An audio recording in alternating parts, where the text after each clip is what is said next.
everyone. Welcome to my YouTube channel. Today I want to talk to you about bacteriophages. Bacteriophages, also known as phages, are viruses that infect and replicate within bacteria. Although the word phage comes from the Greek for to eat, bacteriophages don't actually consume bacteria. Instead, they inject their genetic material into a bacterial cell and then use the cell's machinery to make more copies of themselves. What makes phages so important is their ability to attack specific types of bacteria.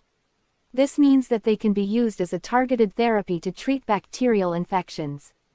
In fact, phage therapy has been used to successfully treat antibiotic-resistant bacterial infections. Phages have also been used in genetic engineering. By using a phage to carry a specific gene into a bacterial cell, scientists have been able to modify the bacteria's genetic makeup. This technique is used to produce drugs, enzymes, and other useful products.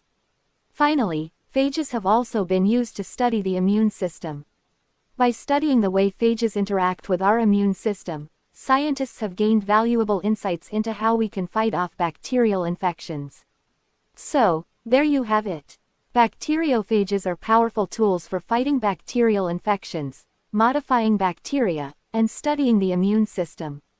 Thank you for joining me today, and I hope you found this topic interesting.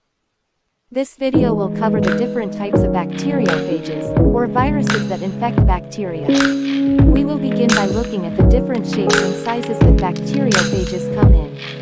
We will then discuss the various ways that bacteriophages can infect bacteria. We will look at the life cycles of both lytic and lysogenic bacteriophages, as well as their unique abilities to transfer DNA. We will then discuss how bacteriophages are used in the laboratory to study bacteria.